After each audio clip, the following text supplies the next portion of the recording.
have this vivid memory of sitting in the bathtub one time and just crying. I think I punched my dad once. You're not in charge of me right now. Like, you just won't leave me alone. I had an epidural in my back, so I couldn't move very well. She just wanted me to keep pushing and keep going. Everybody had one. Like, if you didn't have one, you were looked down upon. This is a show where teenagers share their experiences growing up in today's world. I'm your host, Dr. RJ, and this is A Teen's Perspective.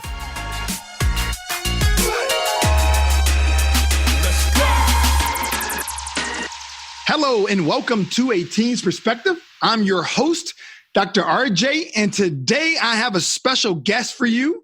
We have an 18-year-old who just graduated in the midst of COVID-19, and her name is Lauren. So let's welcome Lauren to the show. Hi. All right, perfect. So let us start out and give the audience just a background, like walk us through you were, growing up and all that. I actually was born and raised in Texas, Dallas-Fort Worth area. Grew up there my whole life, went to school there, like small town life, typical like all-American like life, I would say, and just kind of lived like a pretty normal life. I danced growing up. I did theater. I didn't really do sports or anything, but then as I got older, my perspective really started to change. So my sophomore year of high school, I actually decided to start doing online school because I just wasn't seeing myself like thriving inside of a normal school system anymore. And it got to a point where I was like just exhausted all the time. I wasn't sleeping. I was constantly working. I wasn't being treated right by my friends, by my teachers. And I was in such like a low spot. And so my mom decided to pull me and my brother out of school.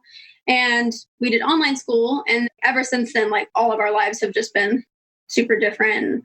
We have gotten to focus a lot more on other things, but still learning. And I've gotten to travel the world since then and like all sorts of stuff. And it's been really cool to like do that the last 3 years. And it's been something different and something crazy. And then we moved to California, from Texas to California when I was 17. So my junior year of high school.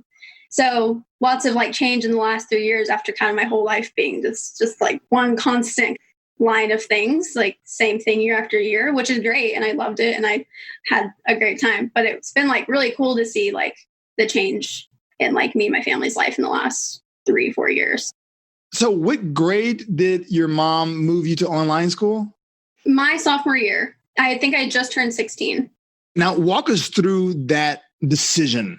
So it was actually kind of last minute decision. So basically I was going to like a private Christian school that I had gone to for a couple of years. I hadn't really gone there for very long. And I, at the beginning of the year, had gotten super sick. Like I was out of school for like maybe 2.5 weeks.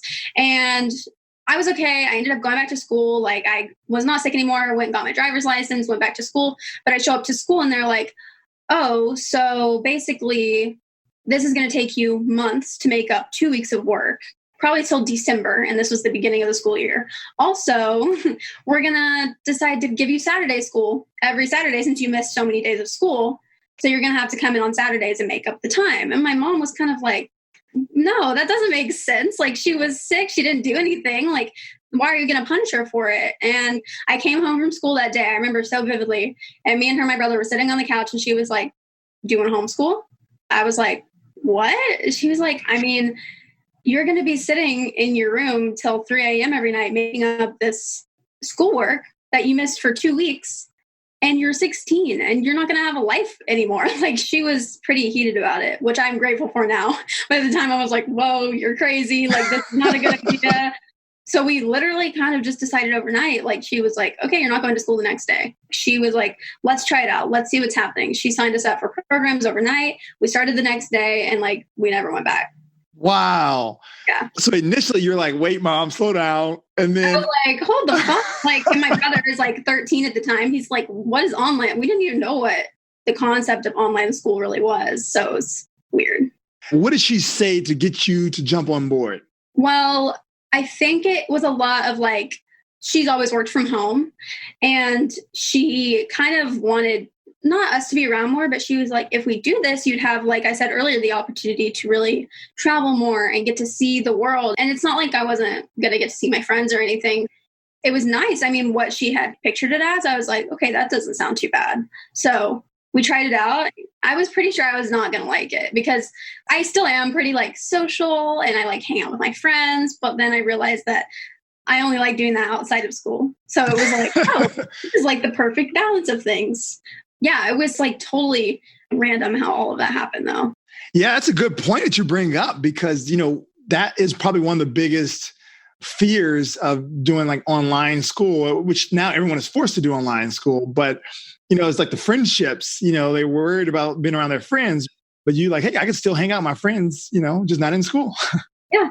Well, and that's another thing too that's interesting is like I've been doing online school. I mean, there are obviously people who've been doing it since they were like children. But I mean, I've been doing it the last 3 years. And since all the COVID-19 stuff has happened, I've also learned the people who are like, oh, I love online school. And the people who are like, I can't do this because it's definitely like, you have to be a certain type of person to do it for sure. That's why I was worried about it. I was like, I can't learn like this. And so I see now like the contrast of people with it, which is kind of cool to see too, other people's struggles with it. Cause I never had anybody to like relate to with that really. So that's not cool because it's not good for them, but it's been cool for me to see like how people are handling it also.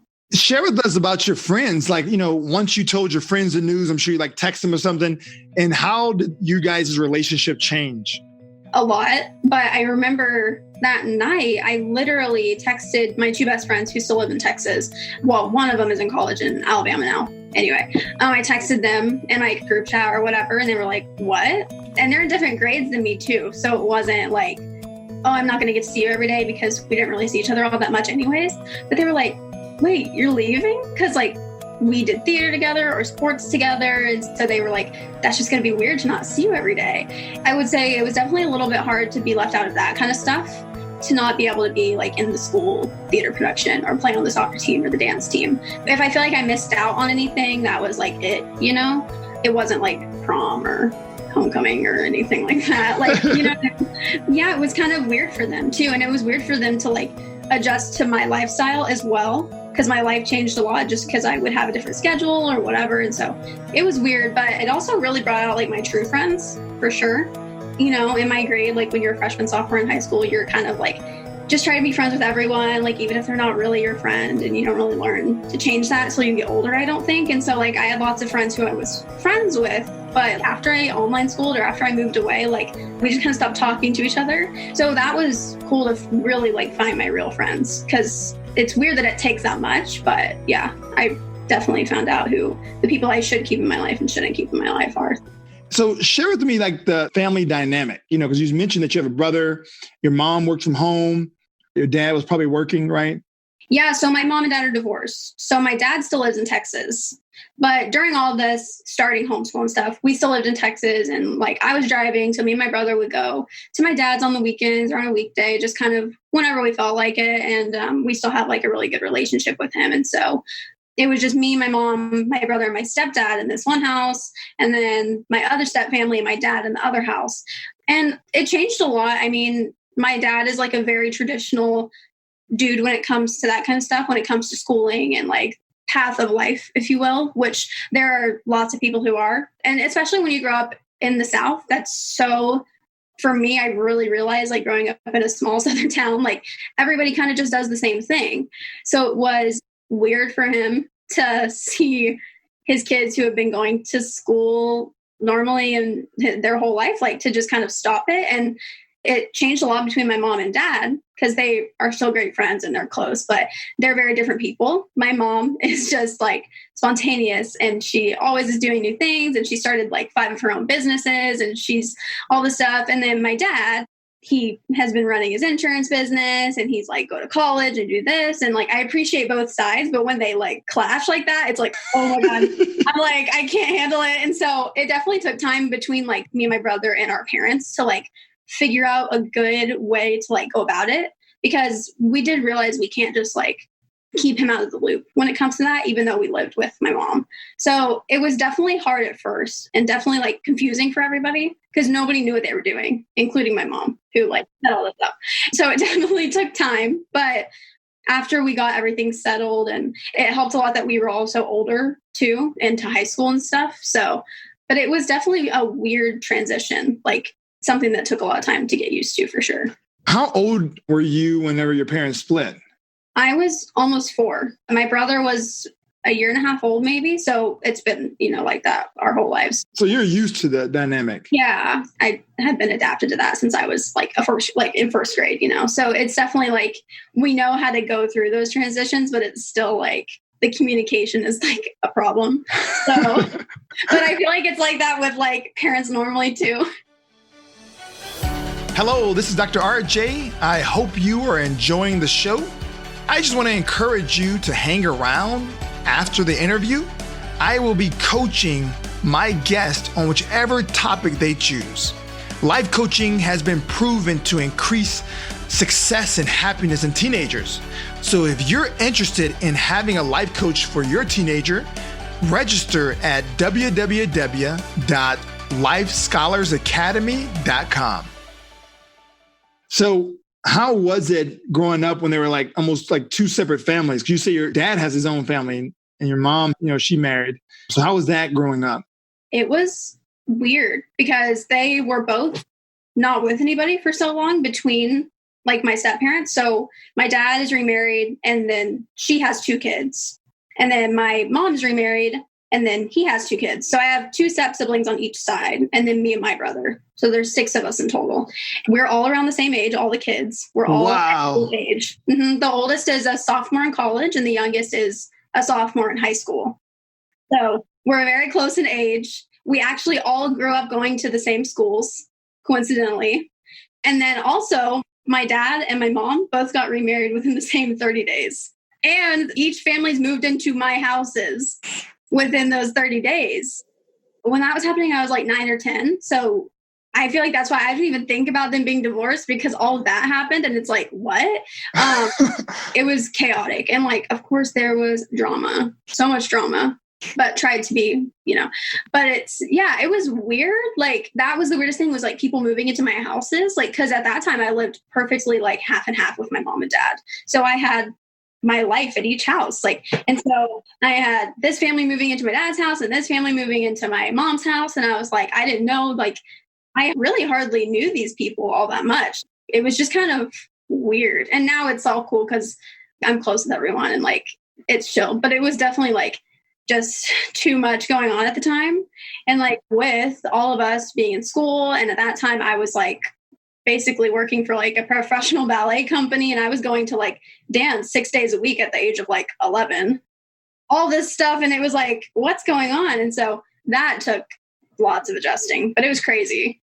30 days, man. Did they like plan that on purpose? No, my dad got married October 15th or something. And then my mom got married like October 30th, like literally within the same 2 weeks. So that was like crazy. It's funny too, because I was really, really close at the time with my stepmom and her kids. Like her daughter was my best friend and I was so excited. And my stepdad, who I like live with full time now, I could not stand him. I couldn't. I was so mad that like my mom was taking his last name. I barely knew his kids. And we have all these inside jokes about how like we just didn't like each other. But now it's funny because it's kind of like flip-flopped. Like I'm a lot closer with my stepdad and his kids than I am with the people I used to be close with. Interestingly enough, like my stepdad's daughter is like my best friend in the whole world, which has been like probably the biggest blessing is like she's the greatest person ever. But it's definitely been like lots of change they've been married each for like 9 years. So what do you think helped you guys get through that crazy time? My brother and I really had to stick together during all of that because I'm not saying our parents were like focused on other things, but they did have other things that they were trying to deal with, And so I would say like probably the biggest thing was me and my brother, like even though he was probably like 6 or 7 when all that was going on, we really had to like hold down the fort. The biggest thing I think during all that was kind of like claiming our ground because we were both like, no matter what, no matter how much we love these people, we're not going to let them come in and just like mix our lives up like crazy because then that's when like the chaos would ensue. And now that I think about it, I'm like, thank goodness we were like smart enough at that age to realize that because otherwise I feel like it would be way different now. Like he was really the only person I spent like every minute with, driving back and forth to houses, and like our rooms were right next to each other. And so we still are, but we were like really close during that whole time. And I think that's like a big reason that we kind of all, like, if we wouldn't have been close together during that, it would have been, I think, even harder for like our parents and stuff. So that, and like not being mad at our parents too. Now that I think about it, I'm like, I had no reason to be mad. It's not my life. But at the same time, I'm like, oh, that's my life that it was changing too. So it makes sense to why I was, I guess, kind of hurt by that at the same time going on. It's hard to explain, and it's kind of hard to remember sometimes, but I just remember it being weird. I mean, life-changing, obviously. It was crazy. So you actually bring up a good point. This podcast is actually for parents. So I'm curious to know, like, when parents have to make like tough decision, like a divorce or split, or just how in your situation, married and moving houses, how do they communicate this to their kids so the kids won't like resent them or be upset with them or anything like that? So I actually have a really good example for this. And a big reason to why I think I was so much happier about my dad getting remarried than my mom was because I was very involved in my dad getting remarried. The second he proposed, they told all the kids, and we were involved, and we were in the wedding and like all sorts of stuff. Like, they made sure that we felt like we were really involved. Whereas my mom and my stepdad kept it a lot more private. They went and had a private wedding, like not even here, like none of us were there. And so I kind of felt like, I guess, disconnected from their relationship a little bit more. Whereas I felt a really close connection to my dad's relationship. And so that helped a lot at the time. But it's keeping that up that is the most important, because that side definitely started to fade a lot more. We all got very disconnected over the years, and like because of weird stuff. Whereas on my mom's side, it started as that kind of like disconnect. But as time went on, we did decide and figured out how to like grow as a family. So I think that I have two very like opposite stories. Like literally it went like reverse on each side. It's interesting to look at like that, because I have friends who have like divorced parents who have completely different stories too. I have friends who have divorced parents who didn't get remarried, who got remarried 3 different times. So it's interesting to like see different sides of the story. But like for me, I think the most important thing was feeling a connection to it, like being involved and feeling like I still matter, because I feel like that's what a lot of people lose. Like they kind of get distracted and their kid kind of becomes in that situation, not the problem, but like you should be paying attention to it, I had to write down what you were saying because it was that good. I mean, that is like some golden information there. I mean, I'm serious. Thanks for sharing that. That was so good, because it sounds like, the family that kind of included you in on it. So it almost made you feel like you're a part of it and you were not this outsider. And I think that's important for kids. What I've noticed coaching teenagers is that when they get to the teenage level, kids are pretty smart. Whenever parents make decisions and completely just not even consider the child, I think that's really where that resentment builds up. So that's good that you share that. And it can be reversed too. I mean, like kids aren't being respected by their parents, the resentment's going to build up, just as if a kid isn't respecting their parents, the parents might resent them for that too. So it's the same thing. Like just because there's an age gap or because it's your mom doesn't mean you both deserve like the respect. And I think that is something like on each side that was very different. My mom's side, there's 6 of us, 4 kids, and then the 2 of them. And we all like have a very deep respect for each other. And we all listen to everybody's opinion in the conversation and what everybody has to say. Whereas that's a problem on like my dad's side, because I think of just the lifestyle that is lived on each side. It's like you can't fault someone for that really. But it's like at the same time, me and my brother do try and teach them that like we all have to be involved if we're going to call ourselves a family. We can't just have one person making the decisions or sharing their opinions, And so I think that that's also like super, super important, is just talking and staying connected through that. And like, even when like 2 of my siblings on my mom's side live in Texas still, we still are like super close and talk every single day and that kind of stuff. And so staying connected is so important as you get older, especially like one of my brothers is in college and I'm about to move out. And then my other 2 siblings are about to be like upperclassmen in high school. So it's like, we're really getting older. And if that communication stops, like by the time we have kids and stuff, we're not going to have that same connection that we did. And like, I know that would just hurt all of us a lot, Yeah. So let's switch gears and let's talk about where you are now, because, obviously COVID happened. Did it happen when you were graduating? Yeah. So I am class of 2020.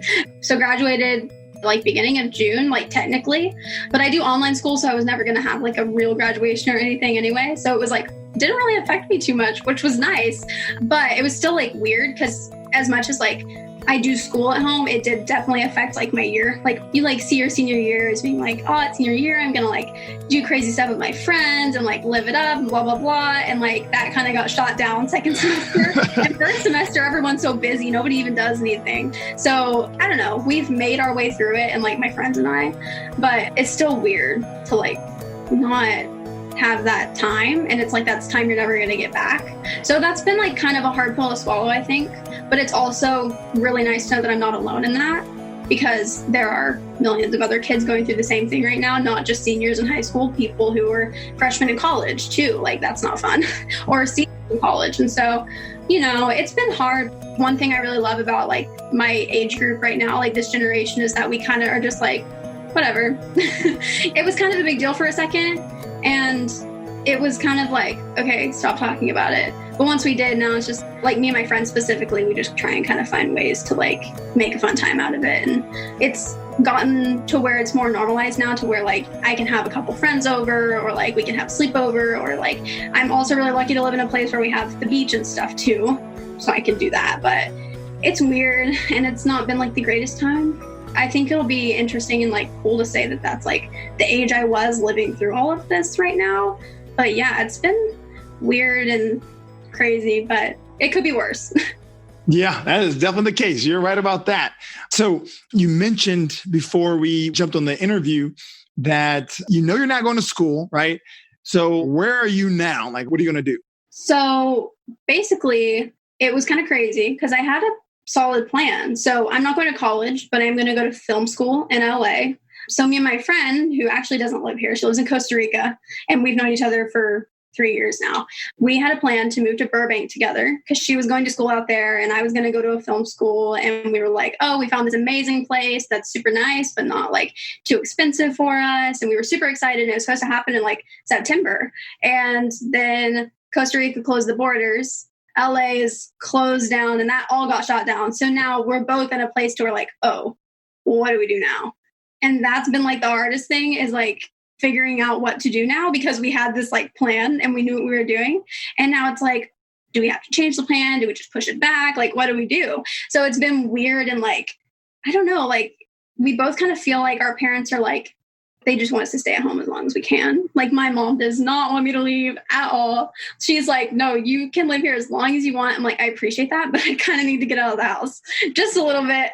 And luckily I'm not moving far away, but we've both been kind of just trying to like on the down low, figure out what we're going to do. But yeah, as of now, I work at Starbucks. So I work like 4 or 5 days a week and I really like it. It's super fun and gives me something to do. I'm really lucky to have a job and be making money right now. So that's been cool. And honestly, a really great like distraction from all of this, because I feel like if I was just sitting inside all day, I would be going crazy because that's just the kind of person I am. So yeah, I'm working right now, saving up more money so that we can move. But hopefully January-ish, this is kind of going back to normal, but we'll see. Like I said, it's really all up in the air right now, but I just kind of believe in timing, like God's timing. I don't really think that I need to be stressing about it too much because I can't control any of it really. So it's like, I've just been trying to not kill myself about it, you know, like, because if I get in my head about it, I get stressed and I'm like, oh, what do I do now? But if I don't do that, I'm fine. Yeah, I like that.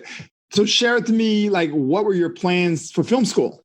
I mean, my whole life I've been into theater and dance specifically. Like when I was a lot younger, I danced my whole life. And then right before I moved to LA, or about a year before we moved to Orange County, we came to LA, me and my mom and my brother for a vacation. And we did like all the studio tours and like we saw Warner Brothers and Universal. And I had already like loved film and all sorts of stuff. But like coming here, I was like, oh my gosh, I love it here. Like, I love the energy. I love the movie studios. I was like, I would give anything to just like walk on the studio as an employee. I don't care what I'm doing.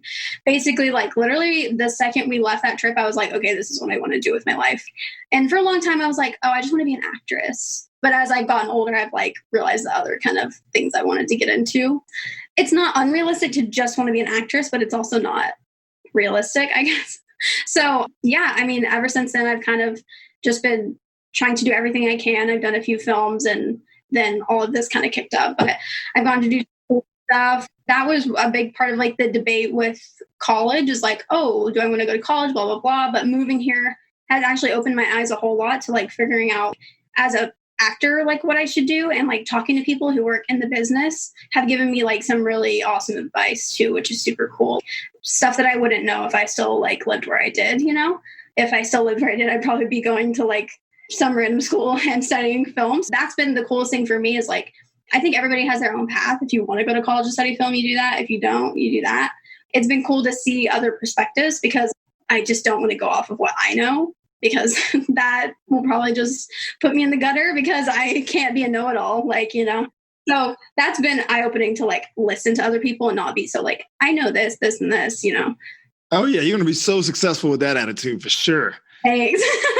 Share with me, how did you convince your dad to be okay with that? Because you say he prefers the college route. That was a big one with my brother as well.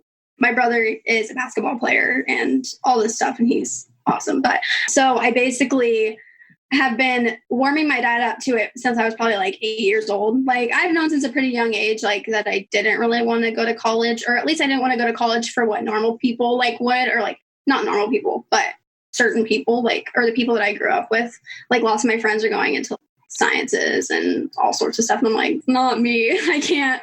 But I've definitely like been warming my dad up to that for a long time. And it wasn't really like a conversation until high school, till I was probably a freshman, because honestly, it really shouldn't be, I guess. But I've really like made it clear my whole life that I just love to like perform and stuff like that. That's what I like to do. I don't know. It's been weird because I try and do it in subtle ways. I don't want to start a fight about it because I feel like that's the wrong way to go about a situation like that. But after actually living here and actually being in movies and like working on films, he has really opened up about it. He's like, oh, because I mean, like his whole thing is, oh, to be a successful actor, you have to be famous, which is definitely not the case. You can be a successful actor in indie films or foreign films and nobody might know who you are. That's one thing I've really tried to explain to him is there's so many different ways to be successful in that industry too, not just what you see. And that's helped him a lot to kind of realize that. And, you know, I think he was sad about me not going to college because, you know, my whole family went to Texas A&M, all of them, my mom included. And so that's kind of like the family thing. My stepsister's going, my stepbrother goes there, all my cousins go there, like everybody goes to school there. And I just knew like I never wanted to, not because it's a great school and I'm sure it'd be fun, but I just knew that that wasn't like my plan. I just had this like itching feeling to like not be there. And I think that's because like my whole life people were like telling me you have to be there. And that pushed me away from it. Honestly, like that's how I feel. And I'm really glad that I didn't like give into that because I'm much happier where I am now. It's definitely been hard for him to understand that, but he's definitely more okay with it now than he was when I was like 15. So that's good. He's really like opened his eyes to it. You know, it takes courage to do that, to kind of go against what everyone else is doing. So good job to develop that courage and say, I'm going to just create my own path. It's scary, but once you get past it, it's like a breath of fresh air. So last question for you before we let you go. You know, obviously this is a parenting podcast. So what else could you give us to help parents understand teenagers better? I think for like a big thing with like my mom and I, especially, like my mom is like my best friend. That's like made the biggest difference in my life. I think that if we weren't as close as we were, like there would be a lot of strain. There's always going to be between both of us and me, like resentment about getting divorced or whatever. Like it's just ingrained in your head from a young age. But one thing my mom and I have really, really worked on the past, like especially high school years since I was probably 14 is like building our relationship. And that has helped so much with both of us. We both have so much trust in each other. And like my friends always say stuff about it all the time. And like my work friends who are like older than me, my mom doesn't ask where I'm going when I leave. She doesn't care what I'm doing. Like it's chill. And like, I'm chill. And like, because of that, I always tell her where I'm going and I tell her what I'm doing, whether it's something she may not want me to do or not. But we have this kind of like mutual thing where it's, we tell each other what we know. The respect kind of stays between us. If that like makes sense. I don't know. I never feel uncomfortable telling her like, oh, I'm going to a party with some college kids. She's like, okay, if you need me, like, be safe, call me if something happens. I'd rather her know what situation I'm in than like her not know anything at all and me get into some trouble or something. So that is something that's helped us a lot, is like just being honest with each other. And same with like my stepdad, and like it's what I'm working on with my dad, but it takes building from both of us on that side. But with my mom and I, like, we're at a place for sure where it's just like we tell each other everything, and like we keep each other updated, and like I don't feel uncomfortable telling her about my mental health or how I'm feeling on the inside, or if I'm sad or if I'm stressed or worried, or like if I don't want to go do this today, can you like call this person for me or something like that. Like it's that kind of mutual like respect for each other that I was talking about earlier that is like super, super important, I think, and like has helped a lot. And she has so many friends too who like they say that their daughters just like hate them. They just say that they're not close with their daughters and they don't ever hang out or spend time with them. We both agree that we're so grateful that we like have that connection, because it's going to like help us so much like throughout the next however many years of our lives too. So that's like one thing that just like makes it so much better. When it comes to teenagers, coaching is so effective because we use proven techniques that help teens identify goals and develop actionable plans to achieve them. If you're a parent and you want to learn how to use these coaching techniques to coach your own teen, visit us at coachyourteen.com. Welcome back. I have Lauren here with us still, and we're going to do a coaching session here. And what Lauren wants help on is trying to figure out what to do. Right now, it's COVID-19. There's still a lot of places that are closed. We still need to wear masks. We need to social distance. And it puts someone like Lauren, who's just graduated, in a difficult situation. Because as you remember in our interview, she wanted to go to film school, but film school is not allowing anyone to come. So we need to figure out what we're going to do. So that's what we're going to start off with Lauren. All right. So Lauren, tell me first, what fears come up for you right now when you're thinking about your future? Definitely like uncertainty is probably the biggest thing, especially like when you work for 18 years and you finally graduate and you're like excited, and then it just kind of all gets kind of thrown out the window a little bit. That fear of like, what if I disappoint someone because I'm not able to do what I wanted to do or what my plan was? I hate saying that, like doing stuff for other people, but like it is true. Like when it comes to like your parents and stuff, it's like, they don't, I think, fully understand all the time, like what kids like my age might be going through right now, because they're busy. Like they're trying to make money to support their families too. So it's like the disappointment, I guess, just the not knowing what's next, which you can't ever know. But it's like, when you are someone, or like when you grow up in that kind of way that everything is planned, it's like when there's no plan, it's stressful and it's kind of scary. Yeah. What I picked up on when we were doing our interview is that there was this plan of everyone around you going to college, and you're standing out on your own and say, you know what, I'm not going to go the college route. I'm going to go this route. And you have your dad there. It's like, hey, college is best and all this. So whenever you're telling me about like this fear that's coming up from disappointment, it reminds me of like probably this cloud that's over you. That's like, I told you so. If you're not successful, like if something happened, you can't get in. It's like, I told you should have went to college, and then you have to deal with that regret and all that. Yeah, I agree. Like, especially seeing not all of my friends, but majority of my friends are either already in college or going to college. And so, yeah, it's definitely like weird. I knew when the moment would come, like whether this stuff was happening or not, it was going to be weird, people like being in school and going to college and me not. But at the same time, it's like, I have to like remind myself that that's not what I was called to do. That's not what I feel like doing. So it's hard if you do decide to not go to college. It's like hard to not give in and just be like, I'm just going to go to college because everybody else does, which is like, I figured out not what you should do. It's hard to like follow your heart, honestly. Like it really is. But if you stick with it, it's good. But it's like, it's stressful. So I would say releasing that option of college right now, like if your heart is set on film school and you're committed to this, then, releasing that burden will help tremendously, because as you're pursuing anything, it's never going to be a straight shot. I can tell you that, no matter what you pursue. I don't care if you're going to school first and then go to film school, or then you're doing your route. It's never going to be a straight shot. I mean, it's a journey, right? But if you always have this cloud following you that's like, hey, college, you should have went to college. Oh, you're failing. You should have went to college.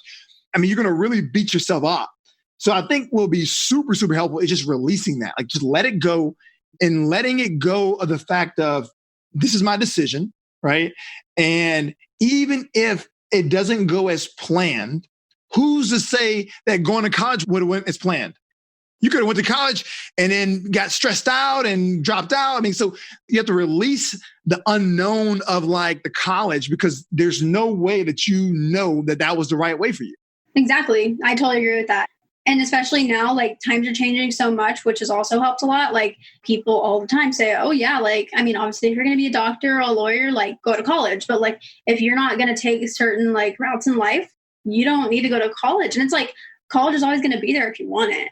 If you want it in 5 years, you know, which is another thing I try and remember is it's always going to be there. I don't just need to like hop on it right now. But I like that, just like releasing it and just literally like, I just try and forget about it, because it's, like you said, like if you think about it too much, it's like going to just hold you back. You got another way of thinking of it is knowing that both paths will get you what you want. So then it's your choice. If I go this path, I'm going to get exactly what I want. I'm going to be this, you know, amazing film producer or whatever. I'm not sure how far you want to go with it. But if I go to school, I'll get there too. Because really what's going to get you there is you. It's not the school. It's not California. It's like something in you that's going to get you there. So whether you are going to school, whether you are not going to school, you're going to get there regardless. So that's another thing you can remind yourself to try to not feel like you have regret no matter what happens. I mean, you're going to get there regardless. Yeah, no, that's another thing that's, like you said, like my mom coaches me on that all the time too. And she's like, you know, it's you, your motivation and your drive. It's not, you know, the diploma that's going to get you there. And I'm like, that is crazy, because it's so true. And you hear so many like success stories of both sides too. So it's like, yeah, you can't ever like predict what your path is, right? Yeah. So the other thing you mentioned was that you feel kind of like lost right now because, one, you don't know the future, which is understandable because no one knows the future. But the fact that you're like, what do I do? You know what I'm saying? Like, it's like you're grateful for Starbucks. Grateful. You know, free coffee. Yeah, you're grateful for Starbucks. You know, you're trying to make a move to go move out the house, right? But I feel like just hearing you is like there's a pulling that you feel like you should be doing something else. Like it's something else you should be doing at this time, right? Yeah, I feel like there are other ways I could like be more productive. So my question for you is, what is something that you could create right now that would put you one step closer to your dream? Well, two things I've really, really wanted to do, but I don't know what my excuse is. So maybe we can work on that. I love reading. Like, it's like my favorite hobby in the entire world. And I read so many books. It's crazy. That's definitely how I like pass my time. What I would really, really love to do is like have like a podcast. One thing I would love to do is like interview my favorite authors. And I read lots of like smaller, not really like mainstream books. So I kind of am like, oh, like maybe getting a hold of them wouldn't be too hard. But I'd love to like start a book podcast, because I feel like reading is such like a dying thing in my generation. Like people don't read, but there's still so many amazing books out there. And it just feeds your brain so much to read. So one thing I'd love to do is like have a podcast to kind of like spread that around, to get people to read more and like talk to like authors about like why they wrote these books and like who the target audience is. Also explain like how much I love these books and like why you should read them. That's one thing. That, or like a YouTube, doing that is something I've really, really wanted to do. So yeah, between like podcasts, YouTube, but it's like my hardest thing right now is like, and one thing I've noticed with a lot of people is like, how do I find the motivation? I wake up every day and it's like the same thing. And it's like, I just want to lay in bed and I just want to like talk to my friends. I feel like when you're at home alone, there's just so many like weird distractions, but it's like, how do I look past those things and like get work done? Oh, I'm glad you brought that up. That's some good stuff. I'm glad you brought it up. So we're going to talk about a couple of things. Motivation was one. You know, how do you get that motivation? But before we go there, I'm just curious, because the thing is this, we get genius thinking all the time. Like these genius thoughts just pass through our head and we either like catch them or they go away, right? Yeah. I'm here to tell you that's a genius idea, by the way. That is a genius. That podcast, YouTube, man, that's a good idea. Thanks. So I want to be there when you first got the idea. What was happening? Just walk me through that. So I would say I loved reading as a kid, probably like a normal kid would. And then I kind of like lost the love for reading that I had until I read this book series that ended up getting turned into a movie. And it was like this cheesy, like teen romance novel. And I ended up through this actually making like tons of friends. I ended up going to the premiere of the movie and like meeting the cast and like meeting the author and all this crazy stuff. And it was like so cool. And so through my friends, I met a lot of people who love to read, and they would be like every single day, oh my gosh, you have to read this book. You have to read this book. And so every time someone threw a book suggestion at me, like I picked it up and read it. Like I'm looking at my bookshelf right now. It's like 100 books. And it's like, literally, I would go through like a book every like day or two for like a year and a half. I think I read like over 230 books in like a year and a half. It was so fun. And like, I enjoyed it so much. And I would like write reviews on like my Goodreads, which is like an app for readers where you can like go and you rate the book and you write reviews. And like me and my friends would interact on there about books. And like, I had never like had that kind of platform before with something so like random, like books. And so that literally made me fall in love with books. And I would like reread all my favorite ones. And like some of my favorite ones would get turned into movies or TV shows. And so it was like cool to see the evolution of the books as well. Probably in like the middle of all of that, I was like, oh, I wish I could get inside these authors' minds and see what like they were thinking when they were writing this book. They give you a lot in the book, but it's like, what's more backstory? What's the planning? So when did that happen? Because that's the genius thought. When you had that idea, that was a genius thought, right? So when did that happen? Like 9 months ago. Okay, 9 months, you had a genius thought. So you say Goodreads, you're like, oh, it's a cool little platform. We get to interact. Guess what? The person who started that had that same genius thought. They were like just hanging out. It's like, oh, what happened if I created this platform, you know? So you have a genius idea. So that's a good thing. That means you can go somewhere with this idea. So the next thing is the motivation, because you said 9 months went by with nothing, no action. Yeah. All right. So this is motivation right here. So motivation, it's a feeling. It's all it is. When you're motivated, you feel something. So you're right. It makes sense to me if you're waking up in your bed, comfortable bed, got the beach in the background, you know, got your friends on the phone. It makes sense why you just be like, hey, I'm relaxing. I'm hanging out with my friends today. Let me go get a free cup of coffee from the place I work. That makes sense to me. So in order for you to feel motivated, you got to like live that thought again, right? You got to live it. Because right now you're living the comfort and that makes you not want to do anything. That's why I asked you, go back to the time when you first had that thought. Because when you first had that thought, you were super, super excited. You're super pumped up. You're like, ooh, this is a great idea. Like, this is amazing. I should do this, right?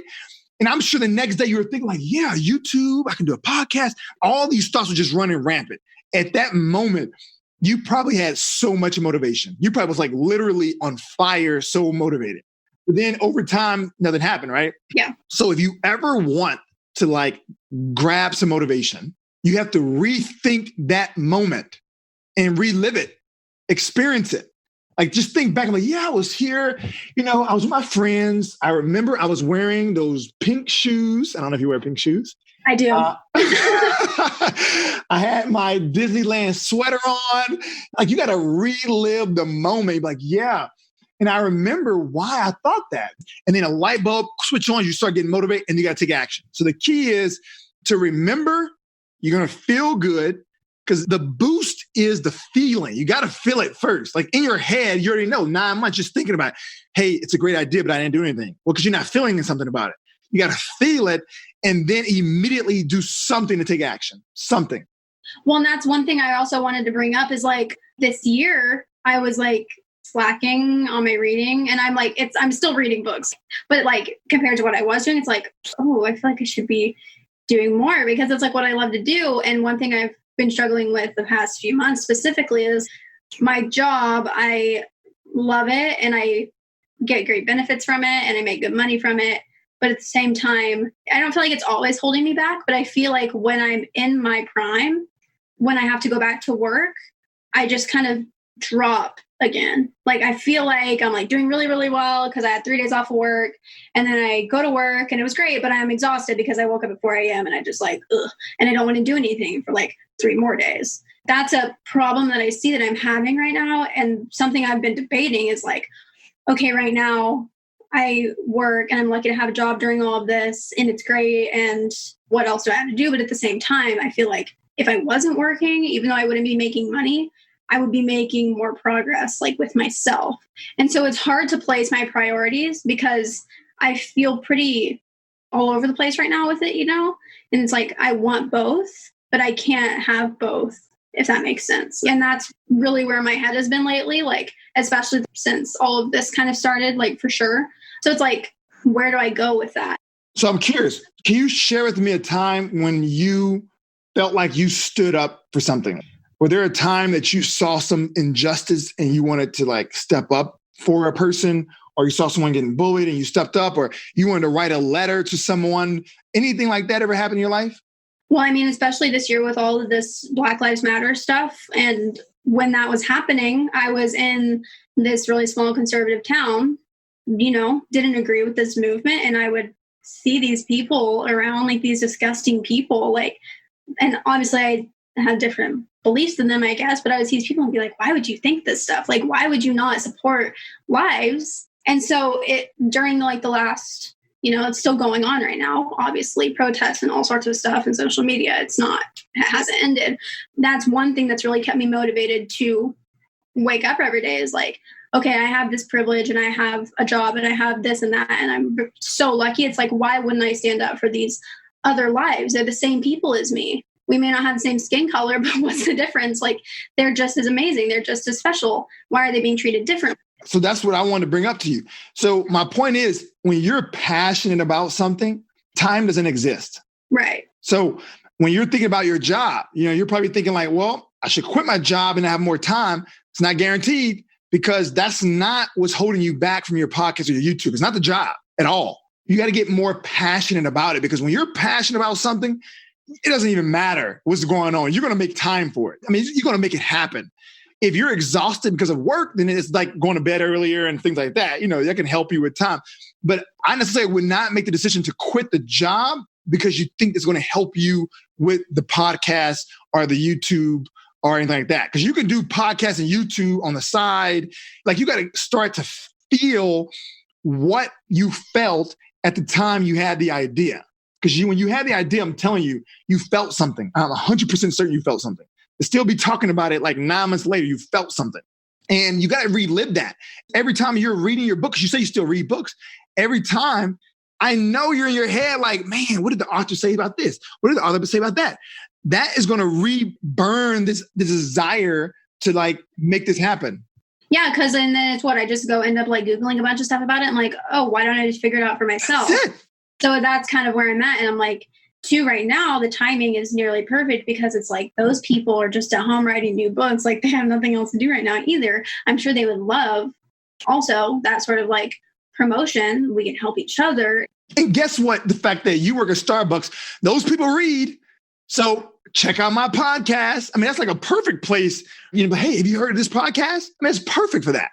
Customers and stuff. And it's like, with the podcast, whether I'm even like making money off of it or not, like, that's how I know I'm passionate about it. Cause like, I don't care. Like, if I end up making money off of it, like, cool. But if not, it's like, I'm still doing it because it's what I love to do. It's a couple hours of my day every day. Like, I would say the biggest struggle for me right now, though, is that with a podcast, my target audience is my age, but I don't find lots of people my age listen to podcasts.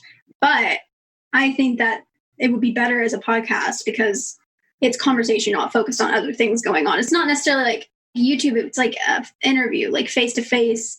You know what I mean? I feel like it's just different. That's good that you brought that up. I'm gonna stop you there, because that's what your brain normally does. Whenever you get an idea, you start to try to like get to the end, right? You try to see it when it's like matured and it's the best. And you like try to put the pieces together and it doesn't fit. Like, you're like, whoa, how am I gonna do that? Like, you just said it. Well, actually, they don't listen to podcasts. We're not worried about that right now, right? We're not worried about your audience listening to podcasts, because that's not your job right now. Your job is to start the podcast. That's all you have to worry about it. Don't worry about the people. You just said, I'm not worried about the money. I have a job. So who cares if the audience is listening? Because you don't know what's going to happen tomorrow. Who knows if some celebrity come out and be like, hey, man, podcast is the best. And all of a sudden everybody gets on podcast. I mean, you know how the shift was. Everybody was on Vine and then now is TikTok. And so I'm just saying, don't worry about that. What's holding you back is not the audience. I can promise you that. What's holding you back is there's too many thoughts in your head about how to make it happen because it's not that difficult. You literally need to identify 10 authors, 3 authors, make it easy. Take 3 authors and literally contact them. Hey, I have a podcast. You don't have to have the name of the podcast. It's not even that important. I have a podcast. I want to interview you. Okay, cool. You do what we're doing now on Zoom. Right. And record them. That's all you need. You could do the rest later. You could do the intro later. You can mix it later. You can do all these fancy things later. You can pitch it to whatever audience you want later. Just get the interview done. Because you know what that does is it creates momentum. And guess what happens when you get momentum? Another genius idea is going to come. Another one. Ooh, I have a way to make my generation like podcasts. You're going to come up with the idea. It's not time for you to have that idea right now. Right now is just getting started interviewing. Yeah, I mean, just like having a starting point, I feel like that's my biggest problem is like that helps a lot because it's like my whole thing's been like, where do I start with it? What do I like what should be my main focus? Interview. That's it. Don't worry about the focus. It's going to come naturally in an interview. You're going to be yourself. You're going to get this author. You're going to email the author. Mm-hmm. And then say you email 5 authors, 10 authors. Some going to reach out to you. You're like, okay, let's talk. You hit record. Bam. I hit record on my Zoom. And you just start talking to them. Say, hey, I read your book. Oh my gosh, it was awesome. Talk to me. What ideas did you have at the time when you wrote this book? And you're going to just naturally come up with questions. So you ain't got to prepare. I mean, you're going to just naturally have questions. And then you're going to make this beautiful interview. You have the information. You just do what you want with it after that. But what I'm telling you is your mind is not going to let you come up with the next genius idea until you complete this first one. Right. So you got homework now. No, I'm like sitting here, like I probably look like I'm like staring into space, but I'm like sitting here like brainstorming like ideas now that I should probably write down. But no, that helps a lot. And like you having a podcast helps a lot as well, because I don't know anyone who has a podcast, which is one thing that, well, I will say is like discouraging about it. Like my mom, not to throw her under the bus, but like she's like, oh, I'm going to start a podcast every like 5 months. And like, it's been 3 years and she's never started a podcast. And it's like, oh, I think about that. And I'm like, oh, maybe I shouldn't be like that. Maybe I should just like do it. And like, if it fails, hey, at least I tried. And it's something fun to do. And it's something to take my mind off of everything, but also something to spread awareness. But, you know, I feel like it's something that could be really helpful for like lots of people. So it's like, yeah, that helps a lot, knowing where I should start. And I'm going to leave you with one more thing, because you said you worry about if you're going to fail. Remember, the failure only comes what's in your control. So whether your podcast is a #1 hit is not considered failure, because that's not in your control. All you could do what's in your control is create the content. You can put the podcast out, you can market it, you can interview people, and you just keep doing it and keep doing it and keep doing it. And you may not never make it as a #1 podcast, but the point is, I guarantee you in that process, you're going to find something's going to hit. Something's going to take off, whether it's the right person, then it's going to connect to your movie aspirations. I mean, something's going to happen, because your goal probably is not to be a #1 podcast. I mean, my goal would be to at least help one person. That's it. So what if people are, you know, what they want to do with it, but it's out there if you want to use it. So it's like, that's why I would do it, you know, but also for me, because like talking about it and like talking about books makes me happy. Yes. That's what I like to do. So it's like, I have to remember that too, which is kind of hard when you're worried. It's all mind games. Your mind is just playing tricks on you. That's what happens, man. You get a genius idea, your mind gonna talk you out of it. So key things is you need to get the feeling. See, that's how you get motivated. You get motivated by thinking about either the time when you first experienced that genius idea, or when you think about the people you're going to impact. Don't think about like being the best podcast, because in your mind, you'll be like, well, it's not possible and all that. Think about the people you're going to impact. That's when it starts getting you motivated. But I'm telling you now, when we hang up this phone, you need to make a list. That is definitely something that must happen when we hang up. Make a list of people you're going to send an email out, and send the same email if you want to. Hey, I'm interested in your book. It was awesome. Can you be on my podcast? You don't even have to have a podcast. Just say, I want to interview you. And you just record them. Yeah. All right. So that's step 1. And I'm going to check in and make sure you did that. I'm giving you 1 week to make that happen. Okay. All right. 1 week. Okay. All right. We got a deal. I'll get at least 3 people. That's the deal. I'm recording this, so that means you must Oh, do no, it. I have proof. to hold up to it. He's like, yeah, just so you know, there's no going back from this. No going back. Well, perfect. Well, it's so nice chatting with you. Thank you again for your time, and I will see you next time. Sounds good. Thank you.